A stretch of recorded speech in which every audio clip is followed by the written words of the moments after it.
Welcome everyone who has taken the time to dial in or phone in, or whatever medium you choose, for this webinar, which is a co-hosted webinar by CER and ACER on some improvements that we see as a regulatory community to the upcoming changes in the 10E regulation. We have a number of speakers before you today, but we also have planned for a good amount of time for some questions and a discussion, which will be moderated towards the tail end of the webinar. My name is Christian Siglerson. I am the director of ACER. I'll go through today's agenda and then hand over to my colleague Annegret Pöbel of Venezia, who is the president of CEER. What you have in store basically is a presentation from our side as ACER and CEER on the recommendations that we have put forward for the changes in the 10E regulation. Will be a number of different voices who speak to these key overview messages and recommendations that we have, and I'll just mention briefly whom you have in store after I stop the introduction. First, we have Annegret Pöbel, who will kick off with a number of high-level messages. Annegret is with Venezia, the German NRA, and she's also president of CEER. She will be followed by Clara Poletti with the Italian NRA. Clara chairs the ACER Board of Regulators, and Clara in particular will look at some of the past experiences that the regulatory community has had with the current 10E regulation, those past experiences obviously influencing how we see possible improvements in the future.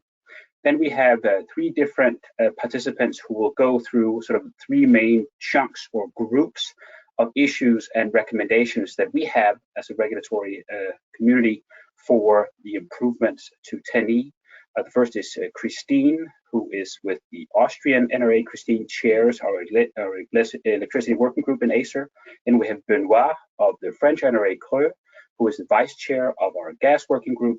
And then Dennis Hesseling, who is the head of the gas department at ACER, will go through sort of the final chunk or group of recommendations that we have.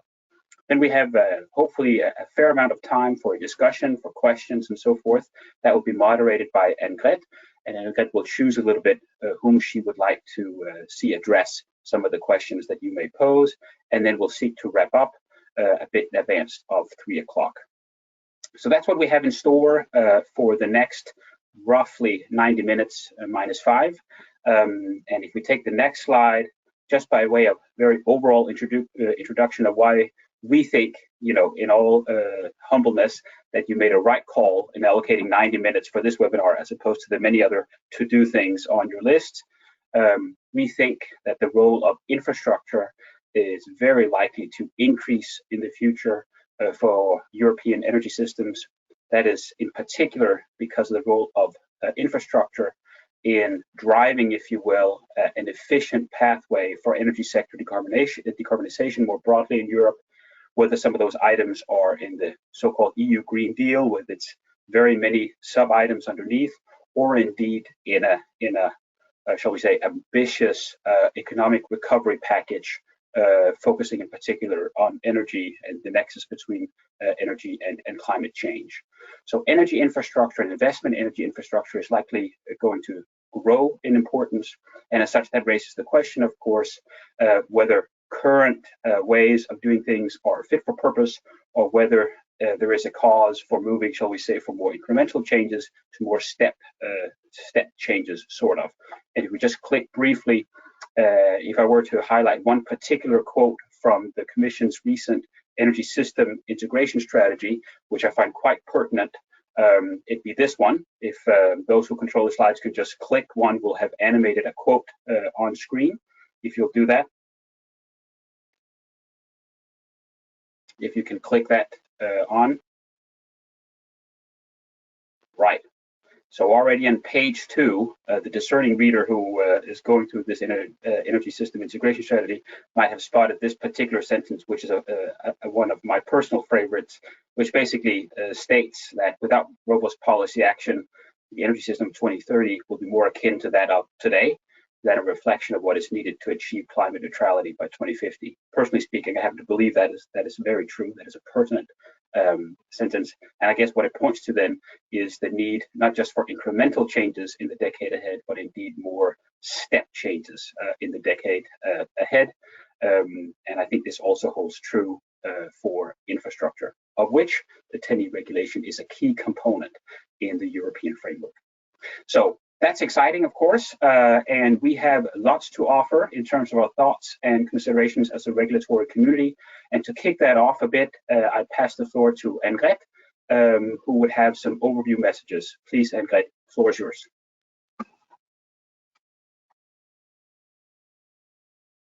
Yes, thank you, Christian. Thank you for setting the scene so well. And I dig a little bit deeper in the next slide, with which I want to start. And here you see that we look now at the different 50 shades of Green Deal, as we called it here, to highlight what was in the left bubble, I think, left-hand bubble of Christian's slide. That we think that it is very important here that the review of the 10E has got an additional component by being linked now to the Green Deal. And the Green Deal, as we know, consists of the energy system integration strategy. And here this, of course, is very, very much focused on infrastructure, exactly the topic also of the 10E regulation. We have additionally, of course, the offshore wind strategy that is on maybe linked a little bit more to the electricity side, and we have the two strategies important for the let's say overhaul of the gas market side, which is also particularly important in the context of, as Christian put it, upgrading the energy infrastructure. And at the same, in order to get an efficient decarbonization, the overall goal that we have here, and of course to make the EU climate neutral by 2050. So we have the hydrogen strategy and the methane strategy.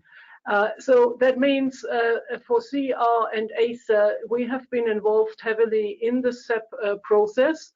And the priorities that we outlined there are still relevant today. So to develop the interconnection, which is the very core of the 10E, based on costs and benefits, so that we have overall in Europe an interconnected energy infrastructure system that is able to sustain the transition towards a greener economy, a greener energy sector, of course, and a greener economy in the wider sense of the word. That, of course, also implies improvements in planning. And regarding the financing, you know, the funding, we argue that there must be a very coherent cost allocation between CEF and CBCA, which is part of the 10E regulation. We are looking as CEER in the strategies, of course, jointly with ACER, and look at the sustainability criteria, for example, for receiving the PCI status. So that's, let's say, the broad picture. This will, of course, be outlined in more detail later on with the speakers that follow. And I would just like to highlight with the next slide the broad improvements that we suggest in our 10E position paper, with which we participated in the consultation. We have identified three big areas: governance, scope, and the process. And all in all, we have we propose 18 improvements. 4 relate to the infrastructure governance, 4 relate to the scope of PCIs, and 10 relate to improvements of the 10E process as such.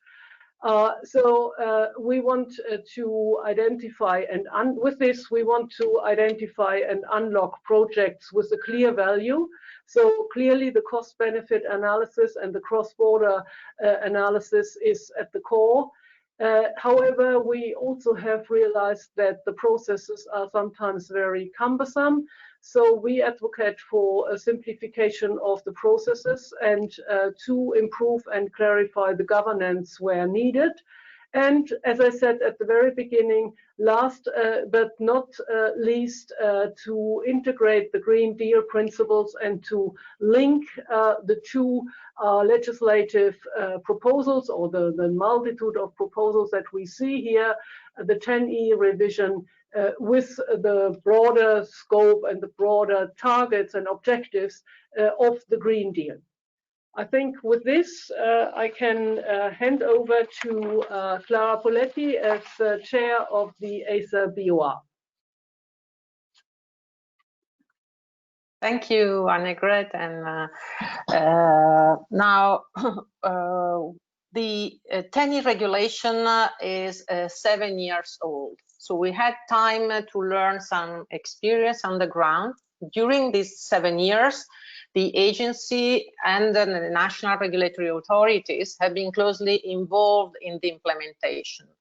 Not just in the implementation of this regulation, but in the implementation of all the European provision on energy infrastructures, notably on the development of the 10-year network development plans, on the cost-benefit analysis methodologies, on the selection of the PCIs, and the identification of the unit investment costs. So our proposal and recommendations take stock of this experience. They are built on lessons learned.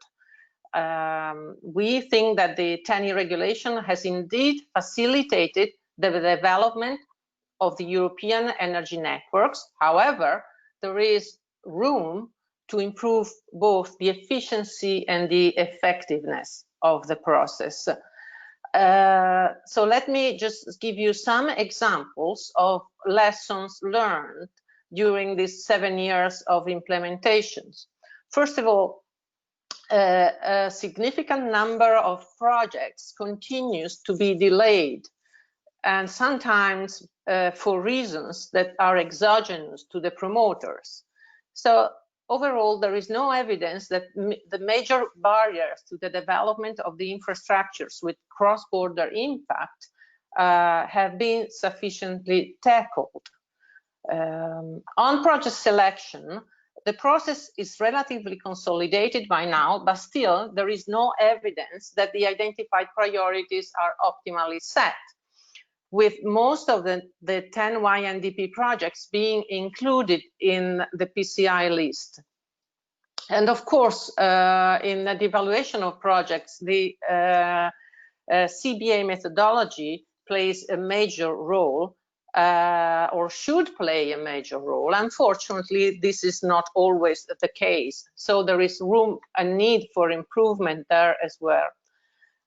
Moreover, in ACER experience in monitoring PCIs and network development plans shows that promoters' input sometimes have a low accuracy, sometimes some inconsistency. Sometimes the inconsistency is due to different reporting requirements for different processes and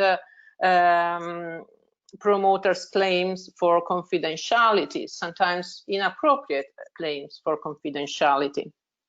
So again, room for improvement there as well. In this perspective, we consider that the ACER and NRA's input to the cost-benefit analysis methodology and to the 10Y NDP's based assessment of specific projects has not been taken sufficiently into account over these 7 years. Let me just touch upon a specific topic, which is the smart grids, but only because the smart grids is an example. I take it as an example. We have a very limited number of smart grids projects with the PCI status. And we believe this is because in general, the 10E regulation has not been effective on small scale projects. And again, this should be taken into account when upgrading the regulation.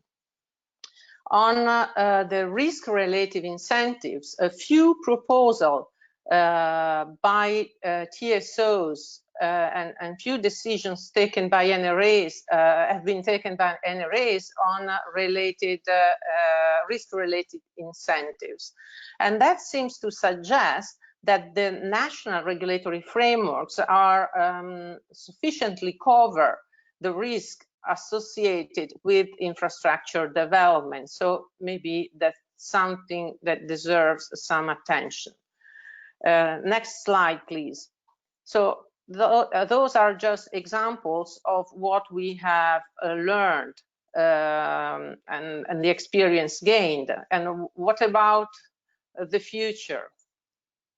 First of all, taking stocks of these lessons learned, we recommend improving the development of the 10Y NDPs, and in particular the way long-term scenarios are designed. And this recommendation shouldn't come as a surprise. In fact, over the past decade, ACER has repeatedly underlined the shortcomings of the ENSO's approach to scenario building, both in terms of shareholders' involvement and transparency. And here we insist on two aspects: neutrality of the scenario development, first of all, and avoiding the bias towards infrastructure development as a second element. As far as the distribution of responsibilities and prerogatives is concerned, we believe this must evolve to give greater weight to regulators in the evaluation and the validation of projects. Many problems detected in the implementation of the 10E regulation could be ascribed to the role given to the ENSOs despite their conflict of interest. So a need to upgrade the governance is highlighted by both CEER and ACER there.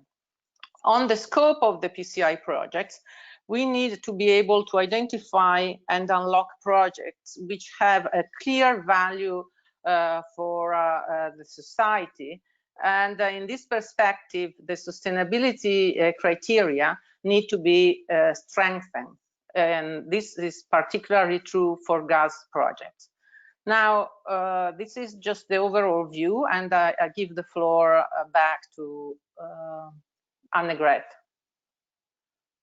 who's the moderator, I think. Yeah, exactly, yeah. Thanks a lot, Clara, for the clear speech. And before I hand over to Christine, I would like to make two announcements. One is, please share, if you have any questions, you can submit them via the chat function. To the organizers, so that we can deal with them at the Q&A session. And second, just because it probably wasn't said yet, we will share the slides and the recording afterwards, after the event. So just for you, that you don't take too many notes and focus on our next speaker, which is Christine Materazzi-Wagner, our chair of the Electricity Working Group. Please, Christine, the floor is yours. Thank you very much, Madam President. The Electricity Working Group has already been mentioned, and this is the group, similar of course on the gas side, the Gas Working Group. In these groups we tackle not only infrastructure issues, but we tackle the whole spectrum, so to say, of the regulatory work, also in terms of network codes and guidelines. So we have here also the market design questions as well as system operation. So this is why I would like to share the first slide with you, which is a diagram. And learn that it should take a few seconds until it changes, but let's try it again. No. So may I please ask the organizers to push the button for the next slide? Thanks a lot. So what you can see here is not as complicated as it looks on the first glance. So I would like to compare from these working group experience the different areas where we have European legislation and national legislation, and the approaches are quite different. So you see two axes, one is legislation, the other is the scope, and differentiating in the CEER package and the clean energy package in general, as well as more infrastructure related topics. And regarding the scope, we have the national and the European level. If I may ask you to follow me through the diagram with the intersections. So the upper left box between, on the national level, the implementation of the CEER package, the network codes, guidelines, and also part of the clean energy package. It's quite clear that there are ordinances, decisions, and approvals, and it's quite streamlined approach. On the right side, so the upper right box, for infrastructure, it's a bit different because here the mandate of the NRAs and the regulators in general depend on the unbundling status of the TSO. So if the TSO is ownership unbundled or if it's an independent transmission system operator makes a difference. And as well, the national implementation and the decision who is a competent authority might vary from country to country. Coming to the European level, so the lower left box, we have with the CEER package and the main part of the clean energy package, binding guidelines from ACER. We have approvals. So, for example, the methodologies for the capacity calculation for the day-ahead market is a proposal from the TSOs to the regulators, and ACER then approves it and even has the option to directly amend the text if this is deemed justified. Coming to the last of the four boxes on the lower right, in infrastructure it's a bit different because here we have non-binding opinions from the regulators and we have pure recommendations. So it's much weaker mandate. Comparing all these areas and aiming for consistency and an efficient implementation of the legal framework, we strongly argue for a strengthening of a role of the regulators, be it ACER or the NRAs, to ensure a neutral, a robust and efficient decision making and kind of optimization of the whole electricity and gas system. So on the market design side, on system operation, and on the infrastructure development. This brings me to the next slide, which is the first of four similar slides, one slide per area. And the first area I would like to touch upon is the scenario development. So the status quo is, and this is of course to be kept, that the scenarios are the basis for the whole process, not only for the 10-year network development plan, but as well for the whole selection of the projects of common interest. The scenarios are developed by the ENSOs jointly, so ENSO-E and ENSOC together, and there is an ACER non-binding guidance for the whole process. What we identified is that there is a potential for a conflict of interest in terms of different interests on the electricity side and on the gas side, different interests in terms of building new lines, or maybe looking for smarter and other solutions besides building new lines, as well as maybe different views on the ambition and on the experience in the past. There is no regulatory approval foreseen for the scenarios per se, and we identified a lack of transparency and stakeholder engagement. So the regulators propose that the scenarios should be developed in a neutral way. This could also mean maybe by a different organization. It should be joint and balanced scenarios, and joint means a bit more detail to be interacting between the electricity and the gas side. And there should be binding guidelines to fix the principles for the scenario development process. Coming to the second area, which is the cost-benefit analysis, so the CBA. The CBA methodology is the basis for all the project evaluation, so also for the project of common interest selection and the cross-border cost allocation decisions that might be needed to gather European funding for a project afterwards. Also here, there's a non-binding opinion from ACER.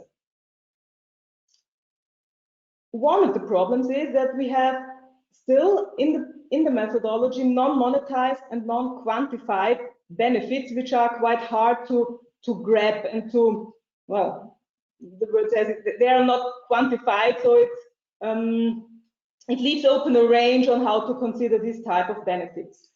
We also lack the methodological robustness in some of the aspects, and we identify the lack of consistency from one version of the methodology to the next.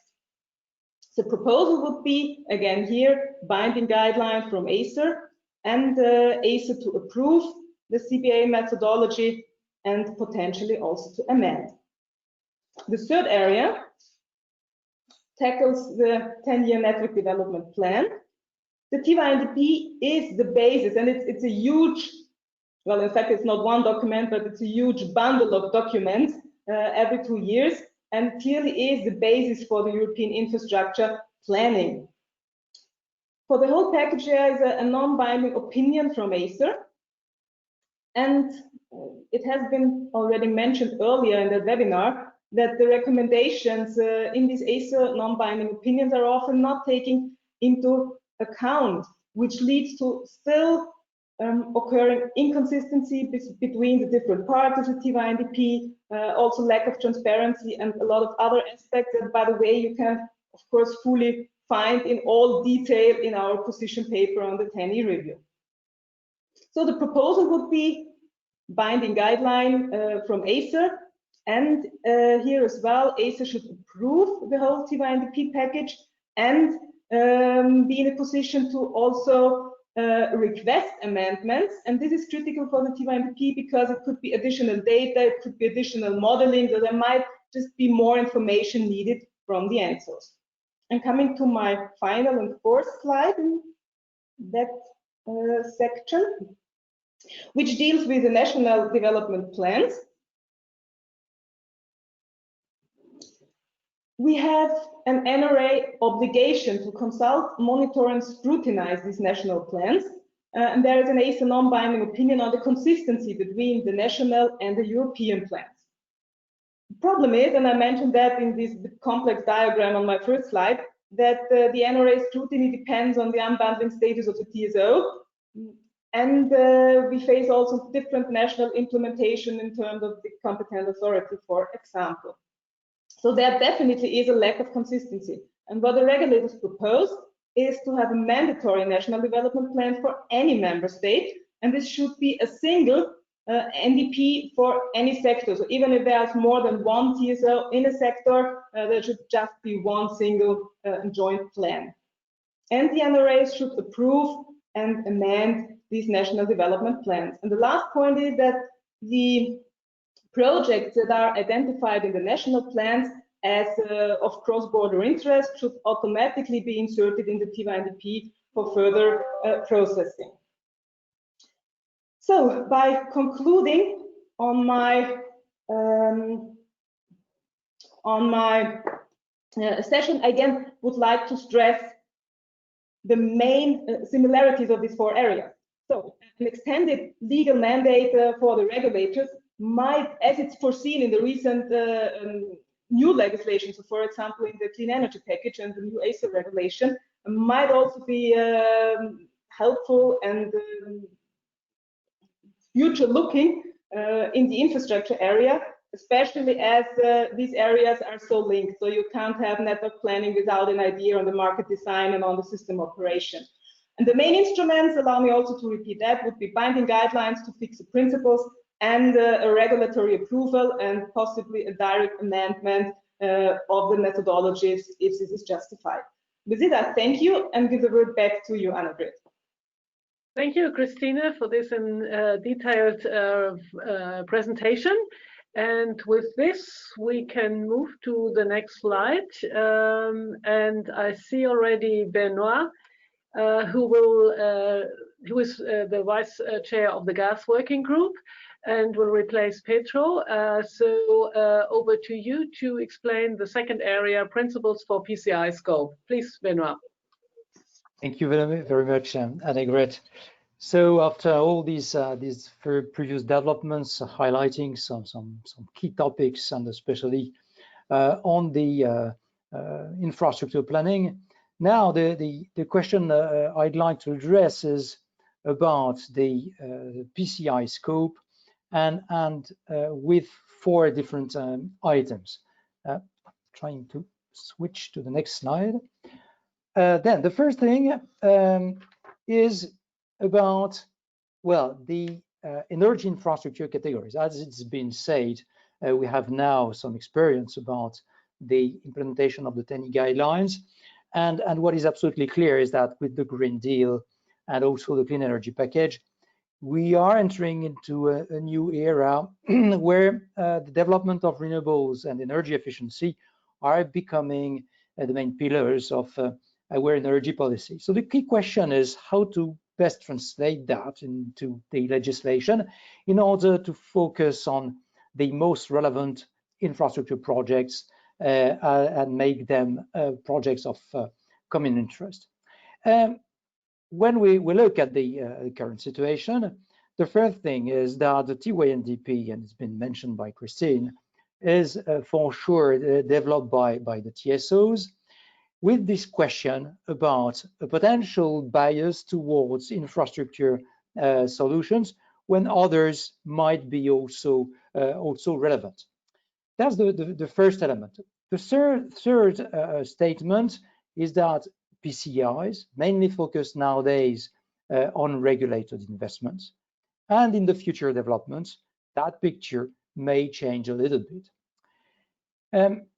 Another aspect, which is absolutely crucial, especially after the publication of the sector integration strategy, is about the cross-sectoral projects, which are not really envisaged at this stage. So what are the problems? The first one I've already mentioned is that we could have some kinds of discrimination and distortions.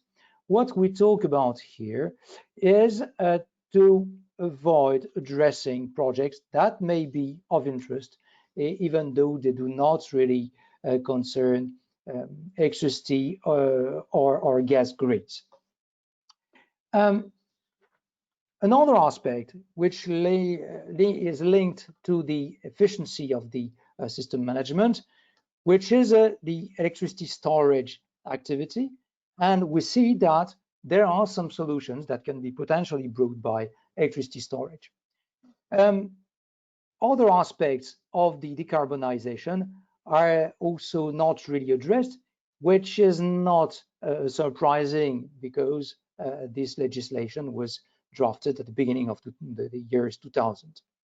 Now, what our proposals are is first to have an equal treatment of various PCIs. They're different categories of projects. Another aspect, which is still challenging and requires some work, which is to envisage cross-sectoral projects as a category in itself. The question, of course, being how to define them, how to determine what should be the relevant characteristics. And we are now working actively on these kind of issues amongst the European energy regulators. Other aspect is to have a separate energy storage category. And here the point is not only about electricity storage, but also about the energy storage in general, with reflections on concepts of articulation between gas and electricity.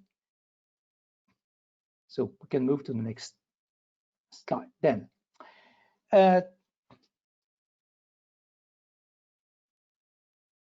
Okay, so right, thank you.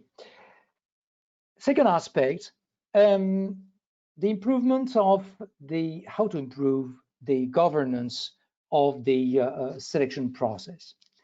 Here we clearly focus on the question of the regional groups, which are a very important body, we think, in the overall process. But at some points, we also had the feeling that sometimes these groups could not fully play their role as providing some debate and sharing views on the value of projects. Another aspect which probably could be deepened is the reflection on the needs at a certain level. So at this stage, we have some regional, some groups which have now some harmonized structures. But probably the question would be that if these groups did not deliver all what we were expecting, maybe it was also because this process may have been too heavy. So the proposal that we would have is to have the debates on the different categories of projects more at an EU level, creating some other kinds of groups, of course, on electricity transmission investments, but also on smart grids, but also and gas investments, but also carbon dioxide and hydrogen networks, these new pieces of infrastructures that may come in the near future. This issue of energy storage, and potentially also some cross-sectoral investments. Next slide.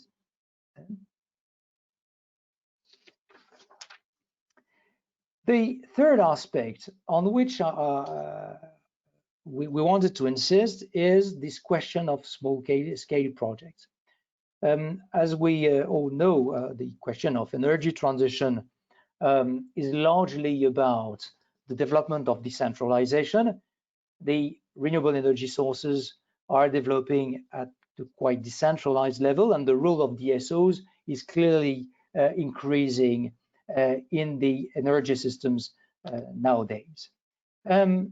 What we see is that, except if we look at the smart grids, the PCI process has been designed mainly for big projects, and the question is there on the table whether, well, how to enlarge that to DSOs and potentially to decentralized and small projects.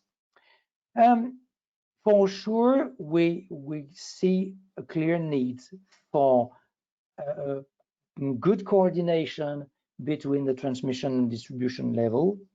The other aspect being whether small-scale projects should be much more in the scope of the PCI process or not. And here our reflection has been based on our feedback from the management of the PCI selection. And especially the question was, if we get to small projects, would there be some effects on the number of projects submitted and the potential heaviness of the process? So our proposal is clearly to have these DSO dimension in the evaluation of national development plans, but we should keep a reasonable number of PCIs and reflect on what should be the projects that would potentially include this overall process, keeping in mind this cross-border dimension that we see as really the identity of the TENI guidelines. So that and the experience we get from the smart grids tend to also well, to feed our reflection. See that sometimes we had issues about finding well, assessing these projects and giving them a value at this cross-border level. And then my last slide, precisely on this cross-border aspect. At this stage, well, the TENI guidelines mentioned that PCIs must be an interconnector or at least have a significant cross-border impact. What we see there is, well, associating that question to the development of categories, of project categories, we have some requirements which can be different between electricity and gas. Electricity in terms of capacity created. In gas, it's more about the percentage of additional capacity which is brought by a PCI. And we also see that there are many aspects that remain subject to interpretation, and having more objective parameters would be welcome. So, and I will finish my speech there. The proposal here is first to be clearer on the concept of cross-zonal effect, cross-border effects, sorry, and to move towards a cross-zonal way of assessing the effect. Why this change? It's because we have the bidding zones in electricity, we have the entry-exit zones in gas, and sometimes internal mergers of zones or reduction of internal congestion can have a very significant cross-border impact. And the final point is to get towards objective criteria to have, let's say, an identification of the significant cross-border impacts of these projects. Thank you. I will finish there and would be happy to answer to any questions there may be. Many thanks, Benoit, and we are really on time. That's great. So now it's up to you, Dennis, to look at improving the 10E processes. Thank you. Up to you. Thank you, Annegret. I'll take over indeed from here. As you may remember from Annegret's introduction, the process part is actually quite an extensive part. So if you look at the paper, there's quite a number of sometimes rather specific proposals on how we think the process could be improved. I will not go through all of those, but I'll take 3 of them just to highlight 3 categories of process improvements as we see them. The first of all, as you heard from the introduction, also from Christian, we see 10E review very much in the context of the Green Deal. Also, Annegret mentioned this. And that means that sustainability, which is mentioned in 10E, needs to get a more central place in the legislation. So what you see at the moment is that sustainability is mentioned as one of the criteria. And for CEF grants for works, it's not even explicitly mentioned. And that means that in the end, if you make the cost-benefit analysis, you could end up, let's say, taking some benefits, for instance, for security of supply, for market integration, but not necessarily for sustainability. We think that in the context where we are now, with the importance given to the Green Deal and decarbonization, this needs to change, and you should avoid the possibilities of having projects, and in particular gas ones, which are more criticized for this, which could be selected while not being sustainable.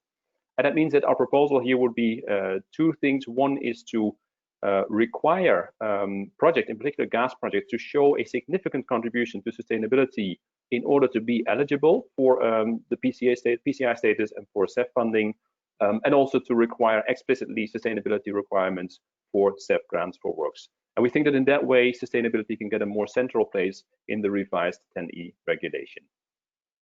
The next topic is on regulatory oversight. Christine mentioned already a lot of points on governance. We have a few more which are linked to 3 different topics. One is transparency and information requirements, which have improved quite a bit thanks to 10E, but are still not at the level where we think they should be, because at the moment there is still limitations to what the public can see of those projects. And that means also the scrutiny that, let's say, NGOs or others could do is still somewhat limited. We see also that the process is very much TSO driven, and sometimes NRAs don't always have the power to intervene either on the positive side, so to push projects forward, or also on the, let's say, the negative side to stop projects, which we think is not correct. In the end, if you make a national investment as a TSO, the NRA would decide on that investment, and we think that should be mirrored in the 10E regulation. And then the third one, which is a bit technical and complex, is the relationship between CBCA, the cross-border cost allocation, and the CEF grants. At the moment, this is a one-way process where you have to go through CBCA before you get to CEF. So you need a cross-border cost allocation before you can get European subsidies. What we see in practice is that quite a number of projects go through CBCA almost as a formality, just in order to be able to apply for CEF funding. At the same time, we see that sometimes the way you do the CBCA, because there are, let's say, difficulties in calculating the benefits, maybe some benefits are not easy to quantify, maybe the benefits are spread out over a number of different member states, maybe the benefits depend on which scenario you think will be realistic for the next 5 or 10 years. And that means that sometimes you would like to have some more certainty on the CEF funding before you take the final view on CBCA. So if I summarize those 3, what would be our proposal? One, we think that for projects going through the 10E process, and in particular PCIs, the fundamental project information, including cost, should be made publicly available so that everybody can scrutinize those projects. We think NRAs need to have explicit powers to also reject a project that they think is not beneficial for the European energy consumers. And we would allow a revision of CBCA after CEF, this final CEF decision on funding has been given. We think those 3 would address these 3 topics with respect to regulatory oversight. Then the third and final topic on my side is on reporting. Reporting is not always a very sexy topic, but in practice, it entails a lot of work for all the parties involved, in this case, the project promoters, the NRAs, and then also ACER. And we think the current requirements on reporting are not optimal. On the one hand, we see the annual PCI report that we have to produce, which is, we think, very valuable in the second year, but not so much in the first year. If the list is very new, the projects have not made a lot of progress in a few months, they couldn't. So the first PCI report on a new PCI list does not add a lot of value. However, we have an obligation as ACER to produce this report every single year. And that's frankly not the best use of our resources. So we think it's better to reduce the obligation on the PCI report and make it an obligation once every 2 years, which means once for the PCI list, namely in the second year when we can actually see if those projects have made any progress, yes or no. We face the opposite problem with what was called the unit investment cost report. That is now in the current TNE, it's a one-off obligation on us, on the NRAs, to do this. We think it's a very useful report to repeat every now and then because it shows you, it gives you comparable data on what, let's say, a kilometer of pipeline investment or a kilometer of transmission line costs in a certain part of Europe over a certain period of time. Of course, there's confidential data involved in there, so we aggregate the data to show only the results which can be made publicly available. It's not a full benchmark, but it provides, let's say, some reference materials.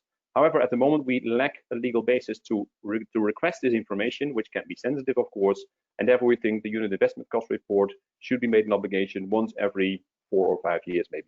So less of PCI reporting, more on the unit investment cost reporting, we think would be a better balance in terms of reporting and making information available to the public at large. That will be my 3 slides on the process improvements, and I hand it back now to Annegret. Yes, thank you, Dennis. Also a very, very good presentation and keeping the time so that we really have a lot of time now for our Q&A session. And we have received already quite a number of questions.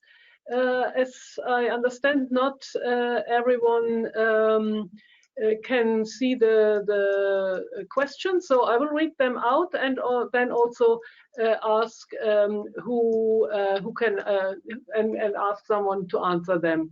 So the first question that we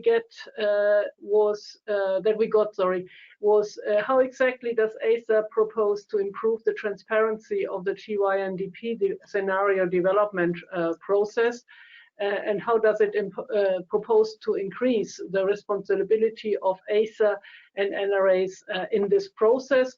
And I think there was a related question which Dennis already touched a little bit upon, but maybe Christine, if you address question 1, you could also address question 6, which relates, which was whether even the costs could be made public so that everyone can have a better assessment. So maybe you can tackle those 2 together. Yes, thank you. So starting with the first question about transparency and the responsibility of the ENSOs and the regulators. Allow me to go one step back first and highlight the importance of the scenarios, because you surely are aware that scenarios are the basis for the TYNDP, are the basis for the PCI process, but they're also used in several other processes and procedures. So for example, they're input data for the bidding zone review. I think any of us knows at least one research project or a project from an academia or consultancy that goes back and uses also TYNDP scenarios. So they have an impact and they are an important piece in the whole puzzle. But coming back to the project evaluation, this of course is the core business of the NRAs. Because in the end, the evaluation of the project, the results strongly depend on the scenarios you use for the project evaluation and the costs of the project that are one part of the cost-benefit analysis, of course, are of strong interest for the regulators, be it ACER or the NRAs. So the responsibility with the transparency of the scenario development process, of course, lies with the developers of these scenarios. But the transparency on the ACER side is, of course, given also if you think about potential new documents, so clear approvals and not only opinions, for example, then this is foreseen in the ACER rules of procedure. So I hope that this answered the first question. And coming to the 6th question, Annegret, that you mentioned, if the data, especially on cost, could be public. Of course, we see the interest here. We're still discussing what concretely could be published and what needs to be still confidential.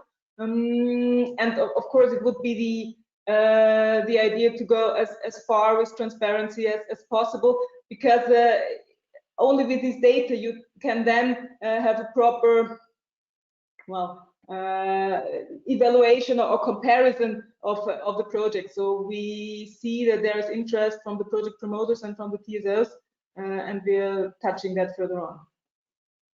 Yes, thank you. And I think one word maybe was already added in this relationship.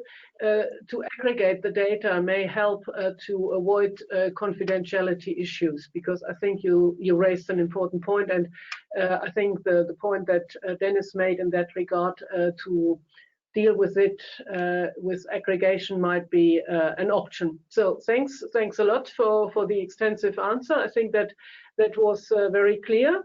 So we can go to the next question, which I read out again. You mentioned your work with the EC on the sustainability criterion. Could you tell more about the process and the indicators considered for the criterion? Maybe, I don't know, Clara, do you want to reply here? Or Christian, I see you are also on screen. Just unmute yourself. This is Christian speaking. Yeah. I successfully unmuted myself, I think. Okay, good, go ahead. Yeah, it's step one completed. Yes, I think this also alludes a bit to what Dennis was mentioning. I think it's that point on sustainability. And I guess the way we would see this is to have sustainability criteria assessed, shall we say, as part of the broader framework which the European Union abides by. There is this taxonomy, I think, in place, which has been discussed, I think, quite lengthily in different quarters, and so that provides some measurement against which different project proposals could be assessed. I'm sure that type of framework will be subject to further evolution in the years ahead. That would be natural, I think, given the trajectory Europe is on. But it would be some those types of benchmarks, if you will, that I think could provide significant inspirational value, so as not to, shall we say, necessarily invent something bespoke here, but rather draw on broader frameworks which have been discussed at length, and thereby also hopefully being seen as rather legitimate across the board. That's what I would offer. But I don't know, Dennis, if you want to add anything. Dennis, you want to add? No, I agree with Christian. I think on the specifics, I mean, the Commission is leading the work here, so I think if there's somebody from the Commission, maybe they should answer the question. Okay. Well, I just to add to this, yes, we are not yet at the very specific level here. But as Christian was mentioning, we consider it to be important that sustainability is a criterion and enters into the process of assessing PCIs and the value that a PCI would have, a project would have to be classified as PCI. And the second point is that was also mentioned by Christian, is that we don't want reinvent the wheel with a second set if there is already a taxonomy, for example, and among other things, CEER also participated in the relevant consultation of the Commission that was not DG ENA on the taxonomy and on sustainability criteria in the financing area. We think the two have to fit together in the end. Yeah, so that is our point that I wanted to make. And maybe then I can also take the third question, because it follows up on this: what kind of involvement do the regulators have? Do we draft texts, proposals? No, we don't draft proposals, but we want to provide input, like with this webinar, for example, with our position paper, and we want, in that sense, to lead the discussion. Of course, we also have discussions not only with the sector, with other stakeholders, but of course also with the Commission to explain what is behind our proposals. And therefore to feed in with our advocacy work. So that's how we understand our role, and of course that relates to the phase when the Commission is drafting the proposal. But of course we also watch and help the institutions like the Council and the relevant MEPs once the proposal is discussed, on the basis, of course, of our expertise to provide technical input so that the process gets, let's say, also afterwards implementable, because we have a great part to implement, and that is important, that what is in the future 10E regulation can be implemented, as was said by Clara, in an efficient and an effective way, and that is not yet the case, or there is room, let me say, there's room for improvement. And just to finish my intervention here, because there was a comment in the chat box that it seems that we want to politicize the process. The opposite is true. We are professional, we provide professional expertise from our technical knowledge and our experiences in the process of the 10E and the implementation of 10E, and that is where we come from to ensure that in the future this very important process can be further improved, so that in the end everyone, in particular also consumers, profit from a better and upgraded energy infrastructure in Europe, and ultimately, of course, then better services for consumers. As well, of course, as we said, overall moving the EU as a whole towards the EU climate neutrality. Here we want to contribute, but we don't advocate a politicization of the process. That is the opposite of what we want. Just to be clear in that area here. And with regard to these points about what to improve, how to improve the process, there is also a question, I think, that is addressed directly to ACER, and I would like to ask Dennis to answer it. I read it out.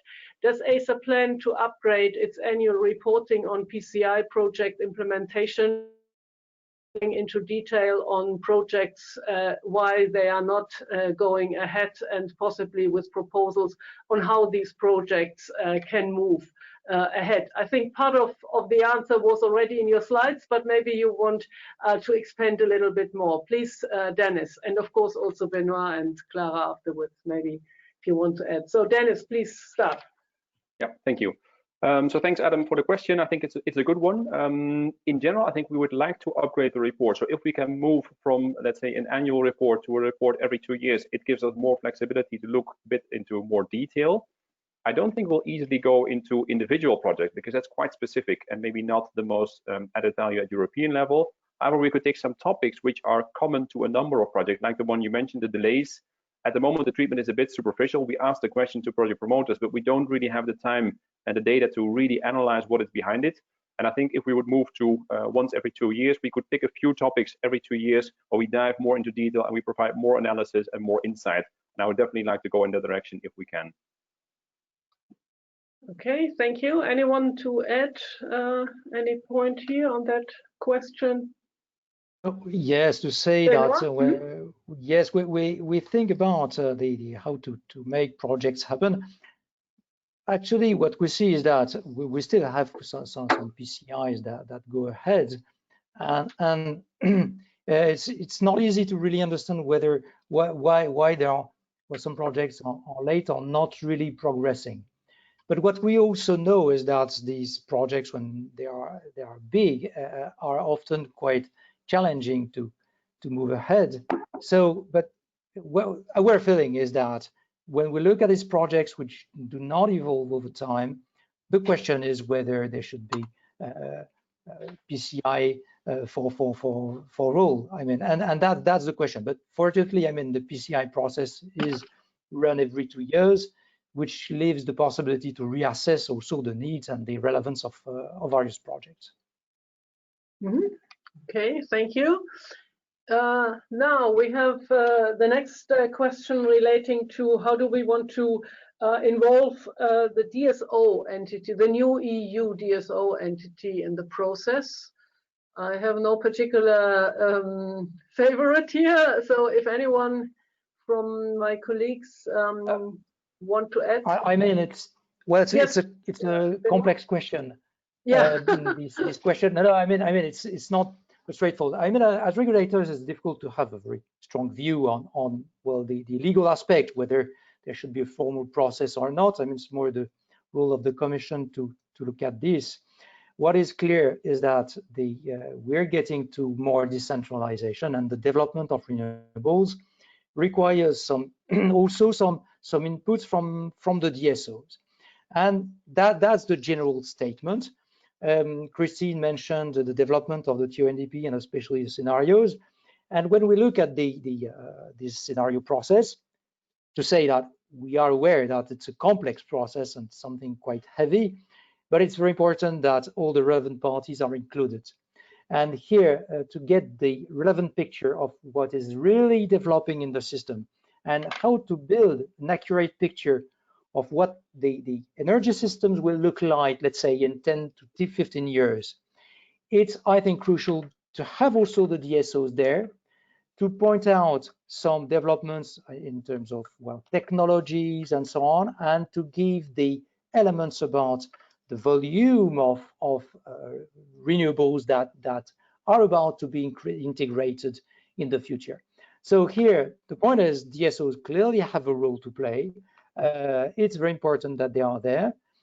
In our slides, we mentioned more precisely the question of small-scale projects and decentralized, which is a slightly different aspect, even though there are some relationships between these different topics, which is that, well, we think that there should be different kinds of processes adapted to the various situations. And when we look at any guidelines, well, we think that the main purpose remains to have rather large-scale projects, and that should be combined with other processes, and for very decentralized process, probably other tools could be more appropriate. Could I add to that, and just very briefly to what I second completely what Benoit said, and I think it also holds true, shall we say, for the broader picture. One thing is that DSOs, perhaps encapsulated in the new entity coming soon at European level, but sort of the thrust of the message, I guess, from us as a regulatory community is that the diversity of actors is increasing in, shall we say, their influence on energy system developments more broadly in Europe. And as a function of that, something as relevant, of primordial importance even as scenario development, will need to reflect that diversity of actors. DSOs very much being a key component, as Benoit was saying, also holds true probably for other entities, aggregators or others offering solutions for some of the challenges up ahead, solutions which to some extent will increasingly be competing with the, shall we say, the grand infrastructure investments that we know now. So that sort of inclusiveness and diversity of stakeholders is a phenomenon which the future regime, so to speak, in our view, should be able to embrace. And of course, there are many ways of doing it, but that I would see would sort of be the direction of travel, if you will, of which the DSOs are obviously one key component. Thanks. Mm-hmm. Thank you. That's very helpful, and I think we come back to this aspect of having more stakeholders or more players in the game, so to speak, in one of the further questions. Clara, you wanted to mention anything to add? No. Okay, I have a question for you afterwards. So, okay, so now we come to question 7, which deals with the cross-sectoral aspects, not only, and the question is related whether this future cross-sectoral integration in the planning does not only comprise electricity and gas, but also other sectors like heat. And probably Christina is able to react to this and to outline the answer. Yes, and in fact, it's a very good question. So sector integration is, of course, much more than sector coupling. It's not only heat and cooling, it's as well covers the whole area of transportation. And there, of course, is strong interaction with the existing electricity and gas systems. So we are, I would say, all together just at the first steps of trying to grab these cross-sectoral topics and to make them more detailed and more concrete. So in fact, the sector coupling is the first step that we already do, even if there is, as has been mentioned in our presentations, there is room for improvement. But sector integration is definitely the next step we need to take, but we're all at the beginning with that. If I may add a few words, and here the big challenge, we are developing now some reflections on sector integration, and what I'd like to mention is the key aspect is to think about the system as a global thing. What I mean by a system, I mean we're talking about improving the overall efficiency of the energy system, and there we are looking for all the ways of having something which is better optimized. Sector coupling, of course, we focus more on gas and electricity because that's our core business.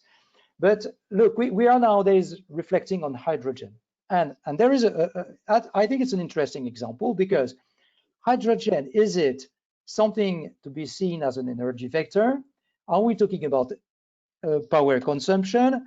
You know, and then it brings to power to gas being potentially an interface between networks, or is it just a service, an energy service? So these are all the questions we are addressing now in order to see how to think the articulation between networks as they exist, network planning, including new activities, in order to save energy when it's possible and have the most efficient use of the renewable energy sources, because we know that we're talking about a scarce resource. So there, of course, sector integration involves all the energy system, and nowadays our core business is more networks, and we tend to enlarge the reflection for sure. Mm-hmm. Thank you. I think with this we are already entering into the next question about the assessment and whether there should be a neutral, that's question 8, a neutral entity or a separate body. To my knowledge, we are not proposing this, but we can of course explain what we propose. I don't know, Clara, you want to intervene on that topic? Thank you, Annegret. Indeed, we are highlighting a problem or an objective, and the objective should be to have a neutral assessment of the scenarios. And let me just say that scenarios and network development plans are two different things. Sometimes we describe them as if they were the same activity and with the same objectives, but they are two different stages of the problem. When I define scenarios, I look at the future. First of all, there is a need for a sort of a political input on the objectives and to be reached, and what kind of energy portfolio I expect for the future, and then of course some sensitivity analysis. So when I define the scenarios, I need to put together all the information from all the sectors, and then that helps me understanding my needs. But once I have identified the needs or the energy portfolio for the future, then I have to study how to get there. And there is where the network development plan kicks in. But today, the plan refers only to a subset of infrastructure. So the debate about how should we enlarge the scope, or should we simply take into account as a side evaluation what is happening in other sectors. So the discussion is still ongoing, but for sure something we have learned is that we need an independent assessment of the scenarios. That doesn't mean an independent and a new body to do that. Thank you, that was clear. And I think we can still, in that area, come to the question 9. And I think it is for Benoit, looking at new vectors, in fact, and just read it out. The question is, does the proposal related to new groups also include adjustment of gas infrastructure for hydrogen transport, hydrogen storage as part of the energy storage? And in that case, what will be different focus of innovation? So I think that's for Benoit to start with. And of course, Dennis, if you want to complement afterwards. Yes. Probably we didn't get into so many details. What we have in our list is carbon dioxide and hydrogen networks. To me, the question is opened, and well, this point is very interesting because it highlights the fact that what we see as potentially being PCIs today may not be the same in the future, or we may see new categories appearing. So probably, but small personal reflection there. It's not part of our paper, but some more agility in the legislation to address the different categories of projects might be useful. Under which way, I don't know, but here that question raises, it shows that potentially hydrogen could play a very important role. Should we determine as from now whether we would have a group dedicated or should it be created in the future? I mean, it's part of the reflection, I guess. Mm-hmm. And on the focus on innovation fund versus safe energy, well, here, not getting into the details, it's part of our reflection on having the appropriate tools and having the good combination of tools. What we would like to avoid is to have duplicate the processes, and that any help is clearly targeted to a certain category of projects.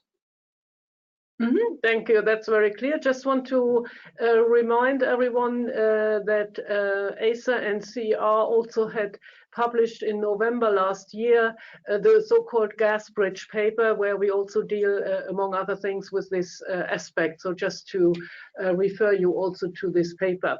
The next question is addressed particularly to Dennis. It relates to PCI projects and whether they are only intra-EU or whether they can also be one between an EU member state and an adjacent country. Maybe you can reply to this, Dennis. Yeah, that's quite simple. There's no obligation for the project to be fully inside the EU. Of course, it should benefit the EU energy consumers, but it can also be located partly outside. And we see some projects in gas in particular, which are not fully inside the European Union. So that is a possibility.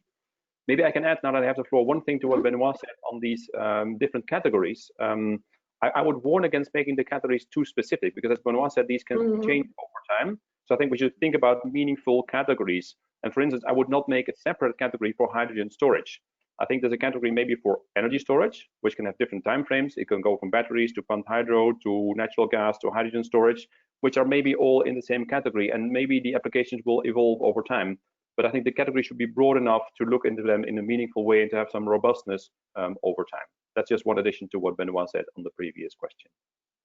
Mm-hmm. Yeah, thank you. So I think we are entering already a bit in the debate here, and I think that is very useful, but it also shows that here we are at the starting point, but it is clear that let's say the picture gets broader, as also Christian was saying, broader and more players on the ground, and that's the reason why we say we have to take a neutral approach and not having any bias, not having in particular a CapEx bias that was mentioned also, and having a whole system approach here as well.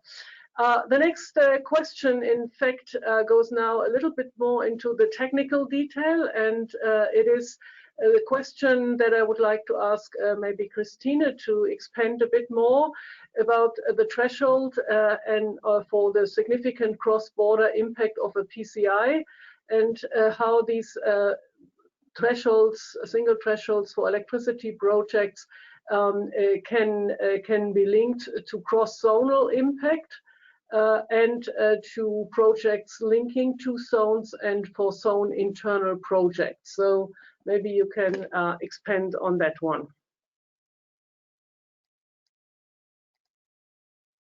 That's a quite broad topic. This cross-border is, so to say, the old phrase that we used for a while and that was easy to understand. Now the proposal is to change to cross-zonal, which somehow comes from electricity, but I think is valid for gas as well. And cross-zonal means that we have the bidding zones and all the discussions around that on the market design side. And here, of course, also the infrastructure plays an increasingly important role, and this is what has been mentioned during our presentations as well. So you can't just have an eye on one aspect, but you need to consider the others as well. So the cross-zonal impact, of course, is relevant also in the market design. If you think about the 70% target from the clean energy package and how this should be fulfilled, if you think about related action plans, if you think about the bidding zone review, this is all in a strong interlinkage with the infrastructure development, because the infrastructure development could be one of the measures reducing the congestions in a certain area.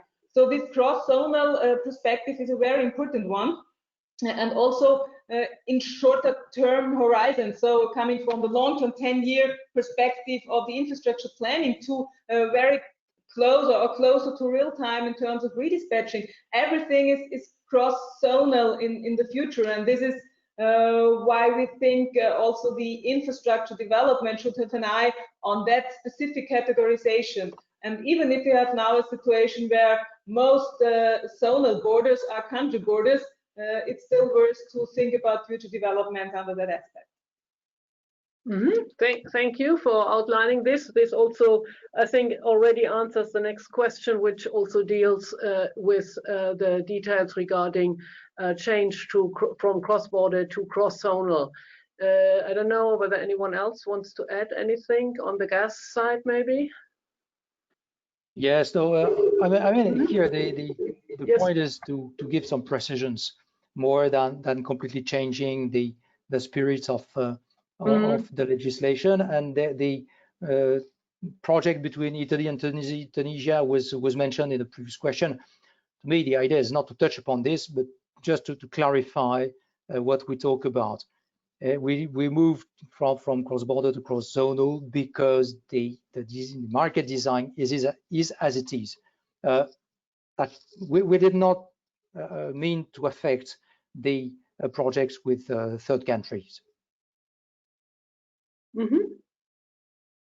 Okay, thank you. I think question 13 we had already, and now we come to question 14, which I think is probably addressed to Dennis and relates to the statement what means keeping number of PCIs manageable and in the context of decentralized projects. Do you foresee a limitation of eligible projects? Any thoughts about this? Yeah, I don't think a hard limitation, but I think if there's a discussion about, let's say, new projects, some of those new projects are quite small, maybe a small power to gas installation. We're not sure in such cases that 10E is the best way to deal with them, because 10E is about big projects, cross-border implications, and that's why we speak about, let's say, limiting it.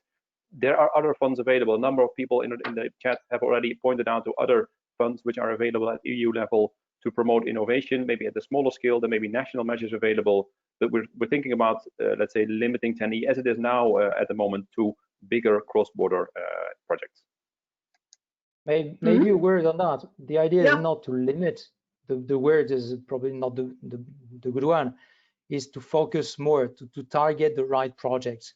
So limiting is just because there's been reflection on what would happen if 2,000 projects would or more would come as PCI candidates. This is the only reflection. So that's why I say let's better target the projects. I'm Greg, if I can add just a word. Yes. To say that an important remark is to consider that the 10E regulation is not the solution for all the infrastructure issues. So, so there is a problem of number of objectives and number of tools to reach the objective. For example, when we discuss about innovation, I wonder if the 10E is the right tool to use. This is just to give an example. So a lot of small projects coming in, but we have incentive regulation, we have a lot of tools we can use. So we have to keep that in mind in order to optimize our toolkit. I think that is an important aspect. Maybe we just looked at the bubble of the 10E, and I also think that the remark of Benoit was very important, and maybe we can nearly close our Q&A session with it. That the idea is to focus on the right projects, and to do this to improve the process and be more effective and efficient, as we have said, because a number of questions were rather comments and related again to the data, and I just would like, because we are running out of time and I want to give Christian the chance to wrap up then the issue about the risk and with whom should the risk sit, etc. We have addressed these aspects in our 10E position paper. So I think that's you can look at this. We also already touched upon the other question that I still see here about the category for hydrogen projects. We mentioned that we are discussing this, that of course, but we are not yet in let's say going down into detailed categorization, as Dennis was rightly mentioning. So maybe I think we could probably go on forever and ever, but given in the interest of time, I would now say thank you to all who asked questions, and I hope we have had a good overview and of the questions, and of course the answers really reflected what we have in the paper. And with this, I would like to hand over to Christian to wrap up. Christian, please, the floor is yours. Thanks a lot, Annegret, and thank you very much to colleagues for being with us and answering a number of, I think, pertinent, sometimes high level, sometimes detailed questions. A good mix of questions, I find. Thanks for taking the time to participate, kick off, as well as stand on the ready when Annegret was handing out slices per the many questions posed. Obviously, many thanks also go to the attendees who spent roughly 90 minutes of their workday to listen, but also to ask questions and be informed as to some of the answers. I think a quite vast number of participants and those posing questions pays testimony to the fact that this is a key issue, and that it's also very likely going to be a key signature legislative proposal from this, one of the first key signature items on the energy legislative front that we will see from this commission. So it's key for them, it's key for the future development of European energy systems per the role of infrastructure being on the increase, and as a function of that, it's key for us as a regulatory community. So we appreciate the opportunity to, shall we say, add to the written position paper with this webinar, and it's certainly something which we will keep discussing and engaging on in the months and years ahead. So, well, with that, thanks, colleagues. Thanks, participants. And yeah, look forward to the debate, which I suspect will not end with the Commission's proposal, but indeed will perhaps further intensify once out. So we look forward to that. Thanks a lot. Thanks a lot, Christian, and thank you for all participants to stay with us for the 90 minutes. And of course, thank you to the speakers for answering and for participating so lively. Thank you all. Bye-bye. Bye-bye, everyone. Bye.